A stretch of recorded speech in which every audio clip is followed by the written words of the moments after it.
Assalamualaikum, halo, selamat pagi Sobat Pets, kembali lagi di 98,8 Pets FM. Suara penuh informasi setiap saat. Bareng aku Jessie yang siap nemenin kamu di program seru dan penuh ilmu. Apalagi kalau bukan belajar bersama Pets. Seperti biasa kita hadir spesial setiap Kamis pagi ngasih kamu info menarik, pengetahuan ringan tapi bermanfaat, dan tentunya obrolan santai yang bikin pagi kamu makin semangat. Siaran kita hari ini bakal nemenin kamu selama 10 menit ke depan, jadi pastiin kamu tetap stay tune ya. Siapin kopi atau teh, tarik nafas yang panjang, dan yuk kita mulai hari ini bareng-bareng dengan energi positif dan wawasan baru.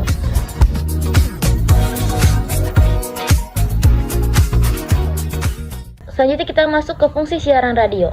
Secara umum, radio adalah alat untuk menyampaikan pesan melalui suara ke banyak orang. Fungsi radio tidak hanya terbatas pada penyampaian berita, tetapi juga menghibur, mengingkangkan, menyebarkan, dan menjaga budaya, serta membentuk opini publik. Sebagai contoh, melalui program hiburan, masyarakat bisa terhibur sekaligus mendapatkan informasi. Fungsi pendidikan juga bisa dijalankan melalui program-program edukatif yang ditayangkan secara berkala loh. Setiap siaran radio memiliki jenis informasi yang berbeda-beda tergantung pada tujuan dan siapa yang menjadi target pendengarnya. Ada program bincang-bincang seperti talk show, program suara masyarakat yang memberi ruang kepada pendengar untuk menyampaikan opini, secara acara seni dan budaya yang memperkenalkan kekayaan lokal, wawancara dan tokoh-tokoh penting, hiburan pop yang berisi musik-musik hits, dan diskusi panel yang menghadirkan berbagai perspektif. Penentuan target audiens atau pendengar juga sangat penting di era sekarang. Format siaran menjadi semakin spesifik agar bisa memenuhi selera dan kebutuhan pendengar tentu. Misalnya, ada format siaran untuk orang dewasa atau adult contemporary, remaja contemporary hit radio, atau format yang sepenuhnya berisi berita dan diskusi, all news atau all talks. Penentuan format ini akan memengaruhi isi program, cara penyampaian, dan strategi promosi siaran. Untuk mendukung siaran, dibutuhkan stasiun pemancar dengan komponen teknis yang lengkap, seperti sumber suara, pengolahan suara, pemancar RF antena, dan sistem monitoring. Perancangan sistem siaran juga harus mempertimbangkan hal teknis seperti frekuensi, kekuatan sinyal, lokasi pemancar, dan gangguan sinyal yang bisa mengurangi kualitas siaran. Kualitas siaran juga sangat tergantung pada SDM atau tenaga kerja di radio. Penyiaran radio harus memiliki suara yang baik, mampu berkomunikasi dengan menarik, bisa mengatur waktu, dan paham teknologi. Mereka juga harus bisa menyampaikan pesan secara spontan dan profesional. Oleh karena itu, pelatihan dan evaluasi berkala sangat penting untuk meningkatkan kemampuan dan menjaga semangat kerja tim produksi. Dalam program siaran radio, perencanaan adalah hal utama. Dimulai dari menganalisis siapa pendengarnya, menentukan jenis acara yang cocok, hingga menjadwalkan waktu tayang yang efektif. Perencanaan bisa dilakukan secara jangka panjang, menengah, maupun pendek. Setelah perencanaan, pelaksanaan program membutuhkan kerjasama yang baik antara tim penyiar, teknis, dan produser. Evaluasi secara rutin juga diperlukan agar siaran tetap sesuai dengan kebutuhan dan minat pendengar.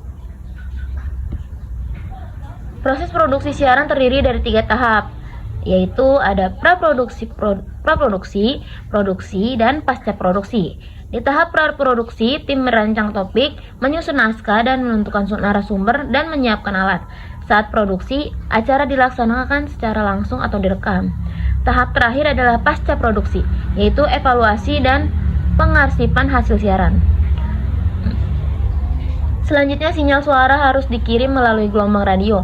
Proses ini melibatkan berbagai teknik seperti modulasi AM atau FM, penguatan sinyal, hingga pemancaran lewat antena. Di sisi lain, pendengar radio akan menangkap sinyal, menyaringnya, memperkuat suara, dan mengubahnya menjadi suara yang didengar.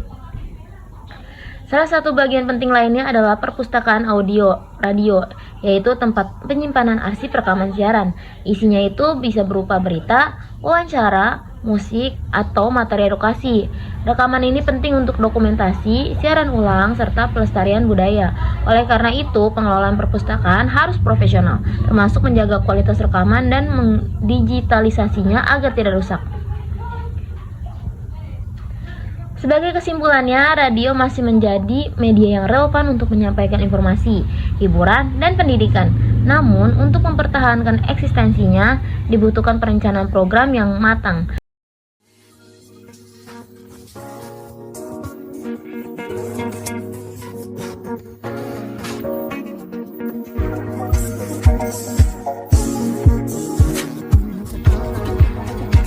Oke, itu tadi materi yang kita pelajari hari ini. Wah, nggak kerasa ya, saya sudah menemani Anda selama 10 menit berharga.